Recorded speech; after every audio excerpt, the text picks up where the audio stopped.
Make a date with Rev Dr Ebenezer Markwei at 6 a.m. from Monday to Saturday on Graphic Online via Facebook and YouTube as he expounds on matters of faith. Graphic Online, truth and accuracy every day.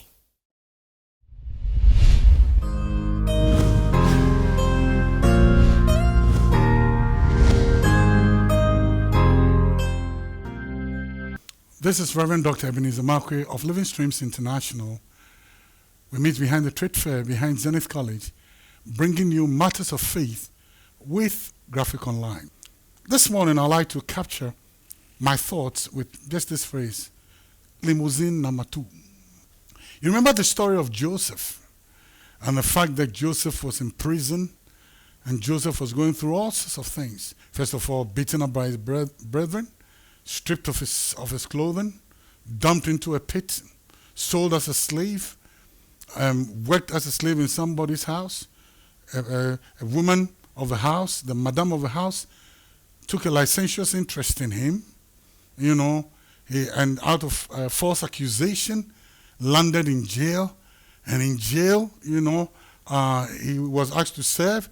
He served the butler and the baker for Pharaoh. And then one day Pharaoh dreams, and then no one else could interpret, and then Joseph comes to the fore. He brings an interpretation, and the Bible says in Genesis 41 that Pharaoh did something for Joseph that for me was very amazing. Number one, he gave him new robes.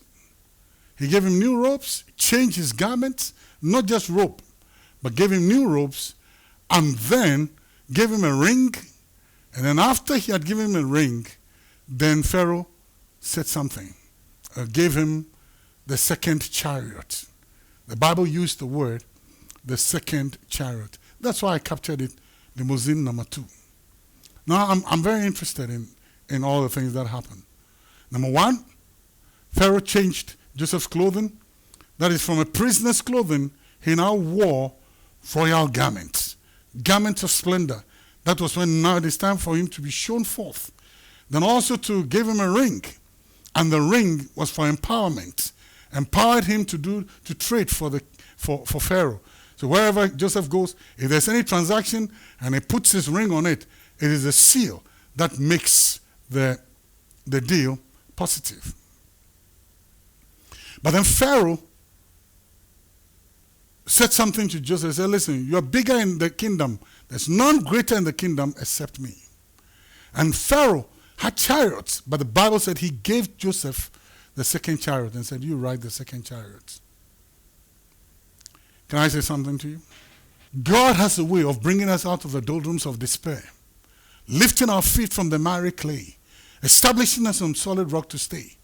God has a way of picking us from our tears, our valley of dry bones, our prison, our pain, all the things that went wrong. God has a way of picking us up out of it. And when God picks us, he changes everything that you are. Set away that when people who knew you many years ago, when they see you now, they can't recognize you because something about you has shifted. Something about you has changed. God has raised you up and God has placed you on a pedestal. Now you are a show boy. Now you are somebody that everybody looks at. Now here is the principle. Pharaoh said to Joseph, I am lifting you up. I'm making you big. I am decorating you. I'm giving you power. I'm giving you authority to transact business for me. I've lifted you from your poor domain in which you were living, and now you are walking in corridors of power and the corridors of the rich and famous. I have lifted you up and made you somebody you never ever dreamt you would ever be. All you have seen, you've tasted the bread of shame. You have feasted at the table filled with the bile of bitterness, misunderstanding, and pain. But I have raised you up, and I've made an input in you.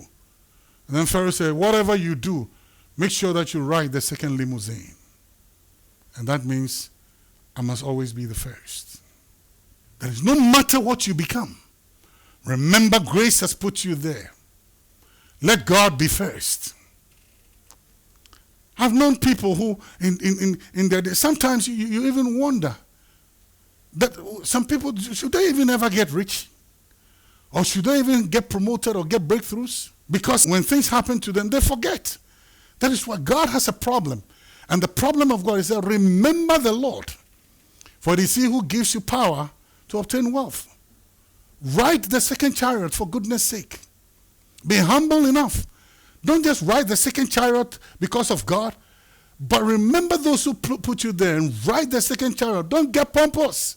Don't get lifted up. Don't. Ride the second chariot.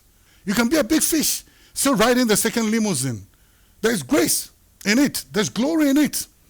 Joseph was in charge of everything, but the distinction was very clear. How sometimes we assume that it is we who've made ourselves. And we are where we are because of the dint of our hard work, and we forget that grace. Or we forget those who pulled us. We forget those who pulled us up. And now when we look at them and look down upon them, and sometimes we begin to entertain thoughts like my star will be greater than them, just like the Luciferian thought. I'm bigger. Small post they gave you, small blessing you see, small breakthrough you see, small financial wealth that you see. Abba! And now, hey, Udaye, you are bigger than everybody. Humpty Dumpty, hey, you come crashing.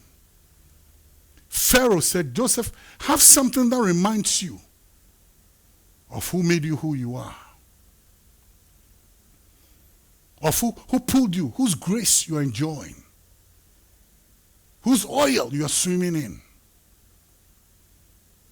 whose benevolence has pulled you out of the miry clay. Remember God, give him the preeminence, and don't forget those who put you where you are. You are not better than them.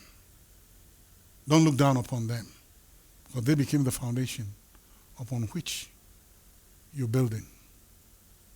It is very, very important that the second limo stays in our minds.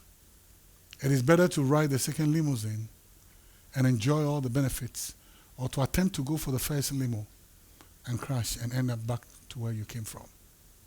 Listen, the first limo belongs to God, and then the second limo is yours. Don't ever forget that. The second limousine, the best. See you later.